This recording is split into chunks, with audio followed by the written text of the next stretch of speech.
Ẹ káàsán, ẹ káalẹ́ níbi tẹ́ bá ti ń wò mí. Gẹ́gẹ́ bí àṣà mi, nǹkan tí o ò lè fúnyàn. Ọlọ́gbọ́n nìkan ni mo pè, ẹni tó ní ọgbọ́n, tó ní àgbọ́yé, tó tún ní àròjinlẹ̀. Ìtẹ̀síwájú lórí ìṣẹ̀dá àti adẹ́dà. Mo sọ wípé ìwọ tó bá máa listen sí program mi, o ò ní wà sentimental, báwo lẹ́yìn pé. We're talking about nature here, not religion. You understand? Tó bá ti ń gbé religion sínú ara, because èmi náà ní religion tèmi, ọ̀rọ̀ tí mò ń sọ yẹn ó máa dàbí pé ọ̀rọ̀ wèrè lẹ́ni sọ́dà pẹ́ ni ti ya wèrè. So religion ló sì ń ṣe ẹ́. Kọ́kọ́ mọ̀ pé nature bíi mirror ni. Nǹkan tó bá ti ṣe báyìí, bó bá ṣe jókòó ló ṣe máa bára ẹ. So ìtẹ̀síwájú lórí ẹ̀. Ṣé rí àti Muslim àti Christian àtàwọn oníṣẹ̀ṣe, okay? Everybody, black ni wá, Arab, anything ṣá. But nǹkan tí mo fẹ́ sọ nípa ẹ̀ ni pé ṣé rí ká padà nígbà tẹ́mi ṣe ìwọ̀nba ìwádìí tèmi, ẹ jẹ́ kí gbogbo ọmọ Yorùbá ká padà, a gbọ́ ìtàn, a gbọ́ ẹ̀ka ibi tí Yorùbá ní agbára dé, àti pé ẹ tí ẹ lọ wá wò ní ilẹ̀ Nàìjíríà wa ta wà yìí, kí ni àní tó bá yẹ pé àní epo ni àbí àánú mi. Ṣe wọ́n pé Egypt ò lómi, Sudan ló fún wọn lómi. Àwọn ibìkan náà tó yẹ pé àlómi àbí ìkankan wà tó yẹ pé àní àwọn ìjọba wa lọ import ẹ̀ wá ń ta ni, ìyá kí nìyẹn máa jẹ wá bí wèrè. But kí là ní ilẹ̀ ọlọ́ràá tó ń ṣàn fún wàrà ní ilẹ̀ wa, ilẹ̀ pípé wa, ẹ lọ wà ilẹ̀ àwọn pípé aṣálẹ̀ ní ilẹ̀ wọn, tí wọn ò bá ti fertilize àbí fi nǹkan kò lè wú aṣálẹ̀ lọ́dọ̀. Kò sí nǹkan tí wọn ò ní nílẹ̀ Yorùbá, ilẹ̀ Yorùbá ti wà ní Áfíríkà wa, ní ọ̀dọ̀ wa. Like it's just a common sense. Just common sense. Nǹkan tá à ń sọ̀rọ̀ nípa ẹ̀. Yes, we had everything. Ẹ̀yà Yorùbá yìí kò sí ẹni tí a lè bá ṣe, kò síbi tí a wà lórí ilẹ̀ àgbáyé yìí tí ò sí ẹ̀ka Yorùbá. Èdè tá à ń sọ yìí, ibo ni ò sí? Gbogbo ibi pátá la wà.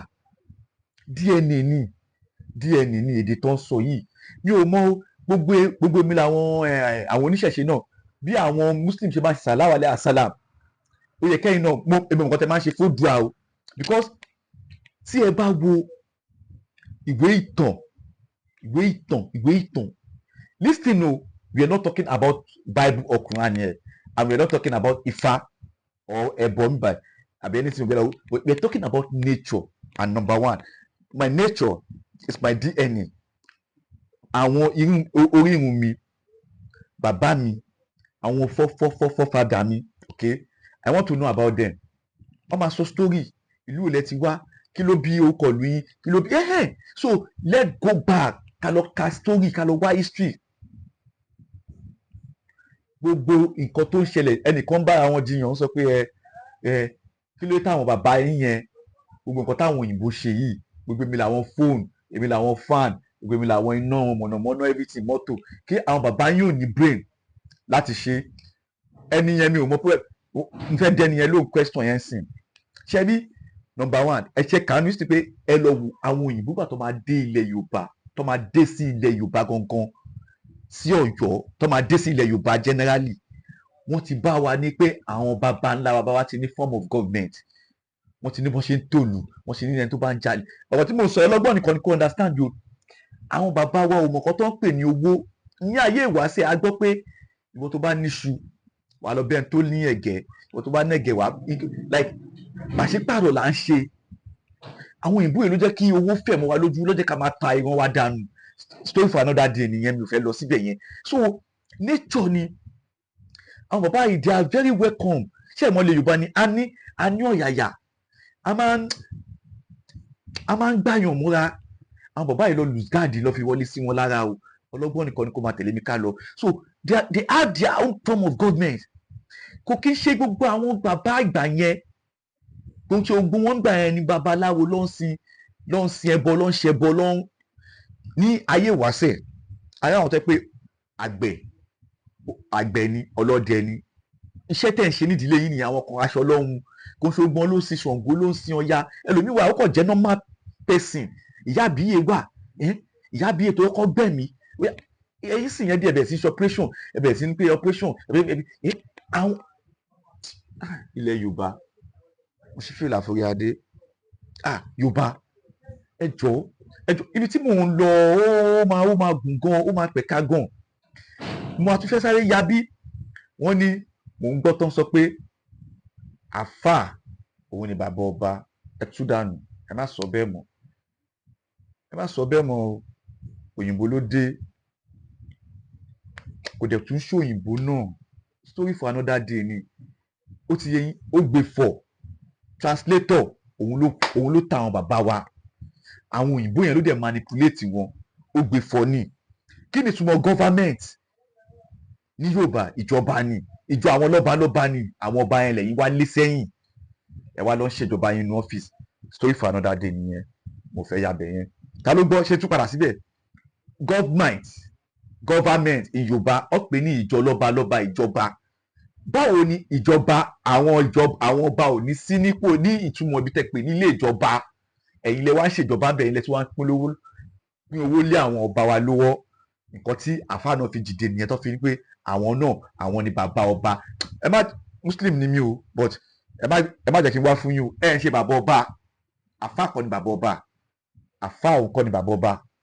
Ọba lọ́ba wa máa jẹ́. Kí ló ń ṣe yín náà? Ẹ dẹ̀ fẹ́ tìtorí ẹ̀sìn, ẹ dẹ̀ fẹ́ máa dojú àṣà àti ṣe bolẹ̀. Kí n wẹ́ kí o rí pé àwọn ọba náà ti ta ráìtì wọn, bẹ́ẹ̀ kó ṣe gbogbo ọba, kò tún ṣe gbogbo ọba, kó ṣe gbogbo ọba náà, kó ṣe gbogbo ọba. Ibẹ̀ kọ́ ni mò ń bọ̀. We are talking about nature. Ìṣẹ̀dá àtàdẹ́dà. Ọlọ́run dá ewéko fún wa. Kí là ní sẹ́ẹ̀?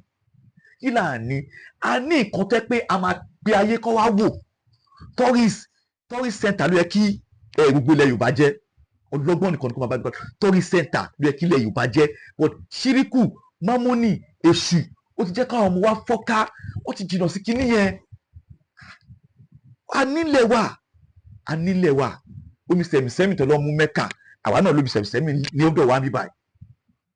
Now a ní àwọn kinní yẹn, but no.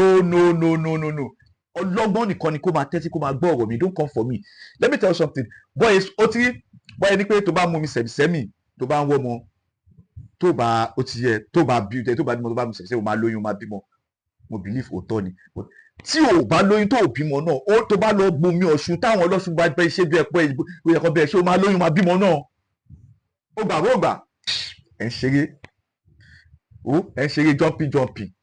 But because wọ́n ti gbogbo kíní yẹn ni pé kò dáa, ẹ wá mójú àṣà wa bolẹ̀ torí ẹ̀sìn. Ẹ tó lọ́wọ́ àwọn pípù tó mú ẹ̀sìn wá bá wa, wọ́n gbé sórí bẹ́ẹ̀ ṣe gbé sórí ìṣe ẹ̀. Thank God ẹ̀ ń lọ Mẹ́kà. Èmi ò lọ Mẹ́kà, mo dé Mẹ́kà, mo ti dé ìlú Arábù yìí náà. Ẹ bá àwọn pípù yìí ṣe ẹ̀dẹ̀ wàá mú gbogbo ẹ̀ kí ló dé? Láyé ìwáṣẹ̀ tèmi gbọ́ o, ó ti ẹ̀ ṣẹlẹ̀ ládùúgbò mi báyìí sìn. Nígbà tó bí wa báyìí, ilé eégún wà báyìí, mọ́ṣáláṣí wà báyìí, chọ́ọ̀chì wà báyìí, ọjọ́ wà lẹ́gbẹ̀ẹ́ àwọn báyìí ni. Wọ́n dẹ̀ ń bára wọn ṣe, wọ́n máa ṣe pátí. Ìgbà tó yàn máa lè tọ́ àwọn àfáà tó ṣe bí sáyẹ́ǹsì tẹ́dé náà lẹ́wà da ogun kan rú. Ẹ má jẹun Christian mọ́, ẹ má ṣe Christmas mọ́, ẹ má ṣe. Kí ló ṣe yín báyìí tó rọ̀ lọ́hùn? Ẹ lè ṣe gbogbo kíní ìjọ ànábì lọ. Mi ò mọ̀ o. Ẹ wúdà pé mo ti ń lọ síbi tí ó yẹ kí n yà sí. Ẹ jẹ́ ká sọ̀rọ̀ nípa nature. Ìṣẹ̀dá àtàdẹ́dà, kí là ní sẹ́ẹ̀? Mo tún fẹ́ máa bí ẹ lọ ka ìtàn. Ẹlòmíì wà, ó yá ẹjọ́ tó pé ṣe rí gbogbo èmi làwọn òun lògùn, orí ń fún ẹ, òun lo paracetamol, inú ìwé òun lo. Àwọn ẹnìkan wà sẹ́ẹ̀ nídìílé kan wà báyìí tí bóun sọ pé torí bá ń fún ẹ, ó ní nǹkan tó máa sọ sẹ́ẹ̀, ọkọ̀ àwọn máa ṣe ọ máa gbọ́ lórí ẹ̀wọ̀n ọ̀bí ẹ̀dá orí ẹ̀wọ̀n ní fún ẹ mọ́, ó ní gbọ́ kórí fún ẹ mọ́. Àwọn ẹnìkan dẹ̀ tún wà sẹ́ẹ̀ tí wọ́n bá ń mú ẹ, ó kàn máa ní gbèdè gbẹ tó máa sọ báyìí sísọ ọ̀rọ̀ ni mo ṣe ń lọ ọ̀rọ̀ tẹ́ ẹ̀ ń wò yẹn ó pọ̀ gan-an ó ẹ má jẹ́ yàsí bí tó yẹ kí n yàsí we are talking about nature in nature la ṣe ń sọ̀rọ̀ ẹ nínú ẹ̀ mo ṣe I'm going deep more deep and deeper we have our own ancestors ọ̀pẹ àwọn ancestors wa ní bad wọ́n blackmail wọn àwọn big grandfather wọ́n blackmail wọn àwọn kan tó gbé dání wọ́n manipulate ẹ̀ okay listen o don't come for me tó bá ń bọ̀ gbé religion sẹ́gbẹ́ kan jẹ́ ká máa sọ̀rọ̀ nature mo sọ pé kó lọ ṣẹ́fá mo ò ní pé kó lọ bògún mo ò ní kó lọ bọ̀ṣun jẹ́ ká sọ̀rọ̀ nípa àwọn baba ńlá baba wa kí ló ṣe tí kò dáa ìbádẹ́ lọ gbogbo àwọn overseer pastor yìí ó ní nǹkan tó ń bọ̀ ní ìdílé wọn tí wọ́n ti ń lọ wọn ò ní ṣe gbọ́ wọn ò ní gbogbo ẹ̀ sí kámẹ́rà èyí nature a ní aláwọn tó ṣẹ̀ wálẹ̀ ìdílé ẹnìkan náà ibo mo ti gbọ́ náà ẹnìkan náà ni pé ṣe é pé àwọn òyìnbó yìí àwọn ló wá create job ni àwọn ló mú western education wá àwọn ló mú kí ló kọ ẹ̀ wá hospital wá àwọn ló mú kìnnìkan wá ó lè lọ́wọ́ fìwé yẹn jà wá láyé wáṣẹ̀ àwọn ẹnìkan wà ìdílé wọn àgbẹ̀ ni wọ́n àwọn kan wà ìdílé wọn aṣọ ló ń mú bẹ̀ àwọn tẹ́ pé ìdílé wọn ọdẹ ni wọ́n àwọn tẹ́ pé ìdílé wọn ìdílé oníṣòwò ni wọ́n àwọn tẹ́ pé ìdílé wọn bàbá ìpín oríṣiríṣi bàbá dẹ̀ tó máa fóònù ẹ̀ tẹ́ báyìí pé ya ó ti wọ́n ní oko ò ní jẹ́ ti bàbá tọmọ kó máa nàálà tọmọdé bá tó lọ́kọ ni ó ti àwọn bàbá yẹn máa ń ok ìwọ náà tó lọ́kọ máa ya oko fọ́mọ yẹn pé wọ́n máa ya oko fún nǹkan tó bá tọ́ sí wọ́n máa fún ẹ wá ní pé wọn ò lọ́gbọ́n wọ́n ti ní way of living and you come ẹkọ̀ ní wọ́n ṣe live yẹn kò dá ẹ jẹ́ kọ́ àwọn bàbá wa náà lágídí àwọn náà ò gbà lẹ́rọ̀ ọ̀kántà wọn ni mo sì máa oh my god ọ̀kántà wọn ni wọ́n manipulate wọ́n lọ reinforce wa ní Queen Elizabeth ọmọ àlè yẹn tó first one yẹn tẹ́ bá lọ gbọ́ history kan tó ṣe fún wa kan tó ṣe fún àwọn bàbá wa ọkọ̀ ojú omi yẹn tó yìí tọkọ wa ẹ má jẹ́ kí n máa lọ síbẹ̀ ẹ lọ wá ìtàn ìdílé ẹ má jẹ́ ká sọ identity wa nù because of religion o lè máa lọ church ẹ kó mọ̀ nípa ìdílé ẹ o lè máa lọ mọ́ọ̀sì ẹ̀ kó lọ má gbé kinní yẹn sórí ẹ lọ mẹ́kà yẹn lọ sí gbogbo ibi táwọn pípù yẹn wà ẹ̀yin lè látù kọ́dù ẹ̀yin lè máa ṣàṣàlátù ẹ̀yin lè máa tẹ́ bá fẹ́ gbé kùnrán ẹ̀yin lè máa ní kọ́ lọ pẹ́ díẹ̀ ẹ̀yin lè sọmọ lórúkọ ọjọ́ mẹ́jọ ẹ̀yin lè ṣe 41 days ẹ̀yin lè ṣe kí ló ṣẹlẹ̀ gbogbo ẹ̀ tó bá jẹ́ ẹ̀ tó ní ṣiṣẹ́ ẹ̀ máa ní pé ẹ̀mí pé ẹ má jẹ́ kí n wá fún yín o ẹ má jẹ́ kí n wá fún yín o pásítọ̀ náà báyìí sí yìí religion yẹn fi ẹ̀kọ́ fi ń obtain àwọn èèyàn ni àwọn èèyàn tó tún ní problem ẹ tún obtain wọn